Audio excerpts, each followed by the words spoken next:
For most of human history, there were no sex ed teachers, no health class slideshows, no awkward pamphlets, and no internet search bars. And yet, every single one of your ancestors managed to learn exactly how the human species functions.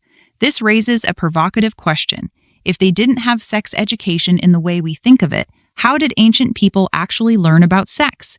Because if you look closely, you realize that our modern, institutionalized way of teaching, hidden behind closed doors and clinical language, is a total historical outlier. For most of human history, there were no textbooks, no clinical manuals, and no specialized anatomy books. Instead, knowledge was a story of how our ancestors used a mix of keen observation, trial and error, and cultural myth to hack their own biology. For tens of thousands of years, humans lived in small, tight-knit bands of 20 to 50 people. There were no bedrooms. There were no walls that kept children away from the adult world. From the time they could crawl, children observed everything. They saw the cycle of life, birth, nursing, mating, and death, as a constant, visible, and mundane reality. In this environment, sex was never taught as a separate, awkward subject. It was witnessed. It wasn't a secret to be uncovered, but a basic fact of nature that children absorbed through observation, much like learning how to forage for food or track an animal. This transparency meant that innocence was not defined by ignorance. Children grew up understanding the connection between behaviors, seasons, and life. They saw how big game hunting required cooperation and how social bonds were formed. In these hunter-gatherer societies, reproductive knowledge was inextricably linked to the survival of the group. If you were a member of a tribe, knowing these social boundaries wasn't just about personal desire. It was a matter of group harmony. They understood that inbreeding was a threat to the tribe's long-term health, and studies have shown that as early as 34,000 years ago, early humans had developed sophisticated social and mating networks to avoid it. They didn't need a textbook to tell them. They lived by cultural rules passed down through the survival of their people. Once a child reached maturity, the how-to transitioned into how-should.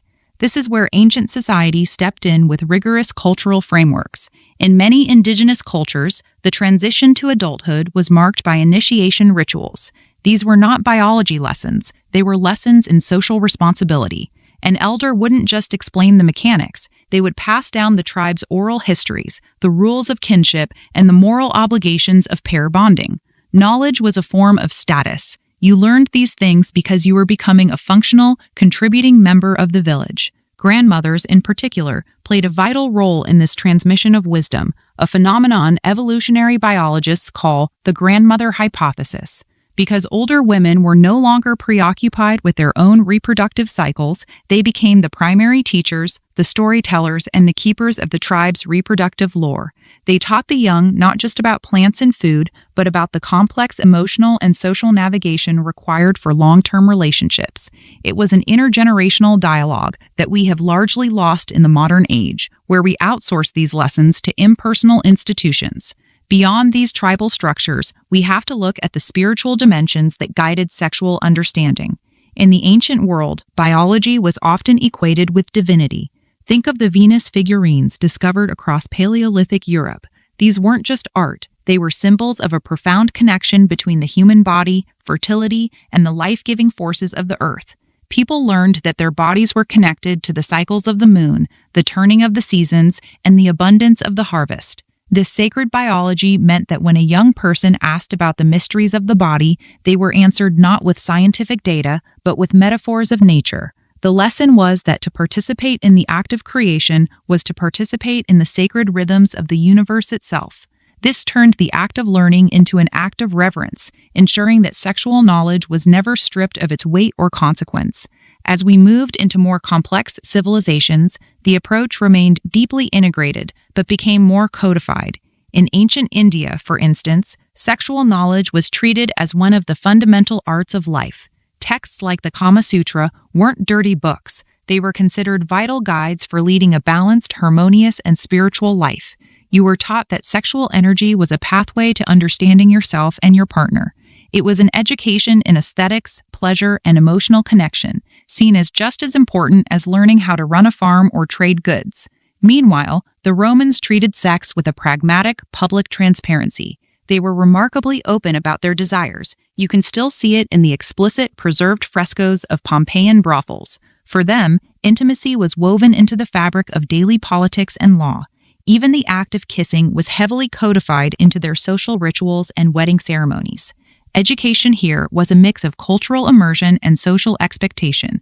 You learned about sex by participating in a society that didn't hide its biology.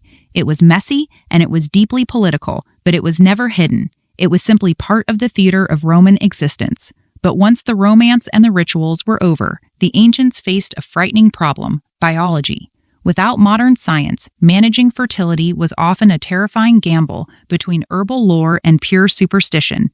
In ancient Egypt, women sought control by creating rudimentary barrier methods, using mixtures of crocodile dung, honey, and acacia gum, a concoction that, surprisingly, had real spermicidal properties. It was a sophisticated, if unpleasant, attempt to master their own reproductive lives. Other cultures, however, leaned into tragedy. In Europe, the desperation to prevent pregnancy led to beliefs so superstitious they feel like fiction today. People genuinely trusted that spitting into a frog's mouth or wearing dried animal parts like weasel testicles would act as a charm against conception. And in China, the desire for contraception reached a deadly peak. Some sought to avoid pregnancy by consuming liquid mercury. They didn't know then that they were slowly poisoning their own nervous systems, often trading the risk of pregnancy for the certainty of lifelong illness or death. It is also worth noting how ancient people navigated the aftermath of these choices. In many societies, the social net for unwanted pregnancies was surprisingly robust, or at times brutal. While modern society isolates the individual, ancient cultures handled pregnancy and child-rearing as collective, communal responsibilities. If a child was born, they were a child of the tribe. This communal safety net actually lowered the individual anxiety around unplanned outcomes because the village recognized that every new member was an asset for the group's future. This starkly contrasts with our modern focus on individual burden, which has ironically made the knowledge of sex a source of immense stress rather than a natural phase of maturation. Today, we have more information than any generation in history, yet we often feel more disconnected from our own bodies and the social reality of relationships. We have replaced communal wisdom with a flood of unverified content. Looking back at our roots, we see that sexual knowledge was once a communal, grounded, and deeply human experience. It was about belonging to a tribe, understanding one's duty to the next generation, and respecting the biological power that kept the species alive. Underneath all our modern curricula and digital resources, we are still the same species that once learned the rhythms of life beside a shared fire, watching the stars and passing the story of existence from one generation to the next. We have come a long way from amulets and mercury, but that fundamental drive to understand and control our own bodies, that is the one thing that hasn't changed in over 300,000 years. If you found this deep dive into our human history fascinating, please hit the like button and subscribe to the channel for more explorations into the secrets of our past.